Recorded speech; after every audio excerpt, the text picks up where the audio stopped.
कामचोर देवरानी। एक बार की बात है, सुषमा अपने पूरे परिवार के साथ खुशी खुशी मोहन नगर में रहती थी।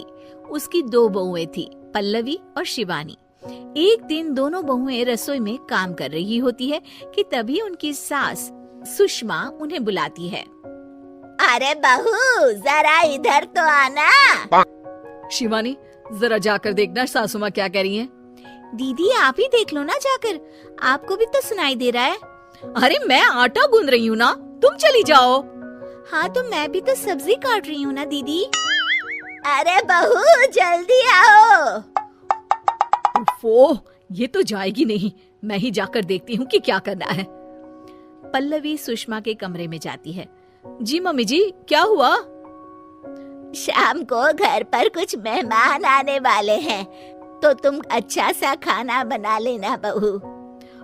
ठीक है मम्मी जी, आप बता दीजिए क्या क्या बनाना है और कितने लोग आ रहे हैं।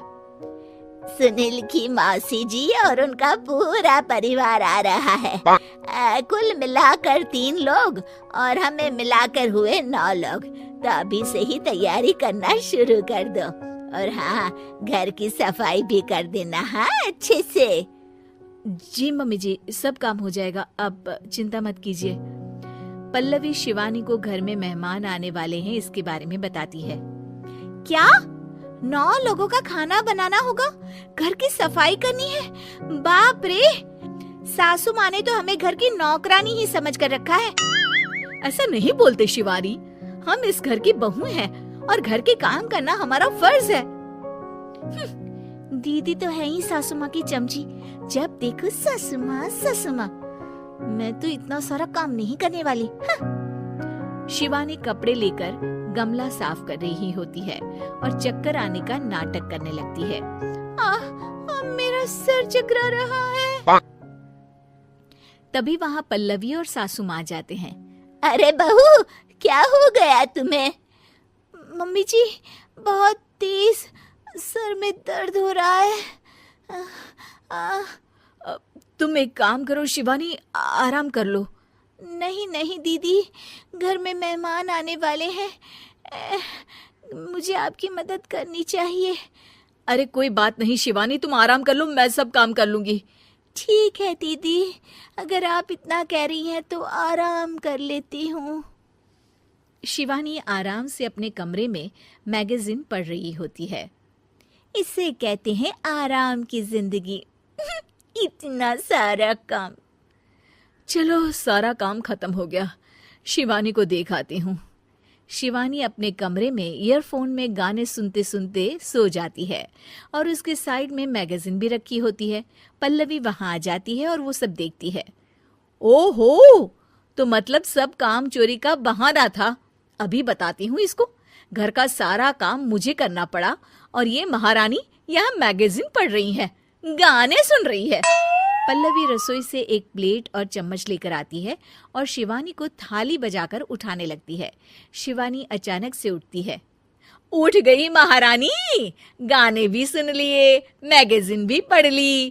तुम तो बहुत बड़ी झूठी निकली शिवानी। तुमने सर दर्द का बहाना बनाया ताकि काम करने से बच सको। हाँ बनाया बहाना, तो क्या करती, इतने सारे काम करती। मुझे कोई शौक नहीं है चापलूसी का।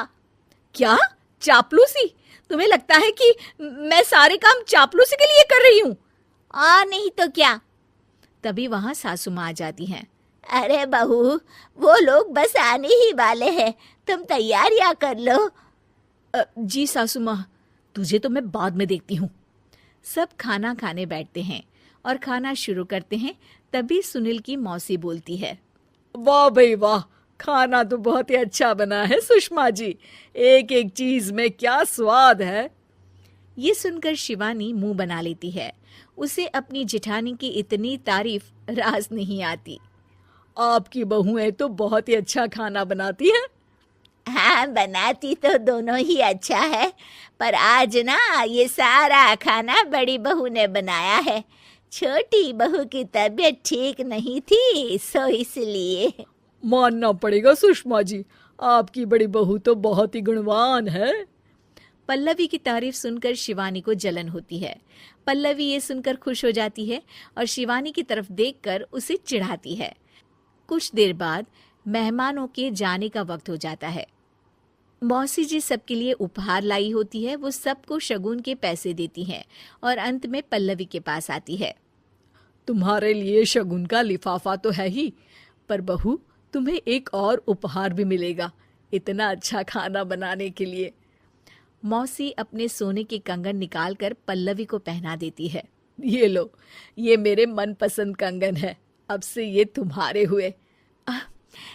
धन्यवाद मौसी जी। ये देखकर शिवानी तो पूरी तरह से जल जाती है और गुस्से से रसोई में चली जाती है।